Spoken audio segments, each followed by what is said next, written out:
Prepping for the LSAT with ADHD.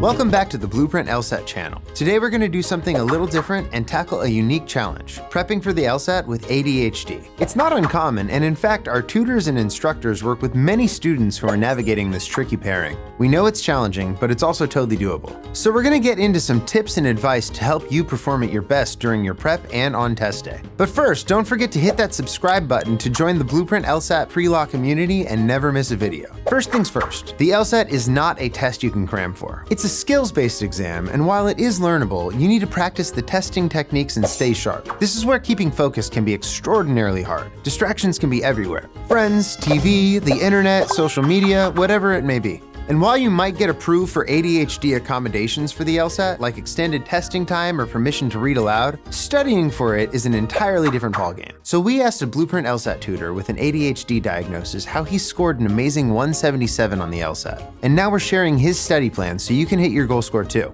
First up, his key to success: structure. Think back through your entire academic experiences. When were you most successful? It was probably when you had some solid structure and discipline. Prepping for the LSAT is no different, but what does that look like? Build out a study plan. We know keeping a schedule can be tough, but it's essential to stay consistent. Schedule your tests, practice sets, and anything LSAT related. Seeing everything laid out from day one all the way through test day will help you visualize your journey better and help you stay focused on the day-to-day tasks. The key here is specificity. Don't just write "study for the LSAT" on your calendar and then set a reminder. That's too vague and it opens you up to distractions and decision paralysis. Instead, put specific tasks. 3 to 5 p.m., complete 2 logical reasoning modules and 1 LR practice set. Remember, specific tasks are doable. Vague tasks are ignorable. You can create an entire detailed study plan in less than 5 minutes by using Blueprint's free LSAT study planner tool.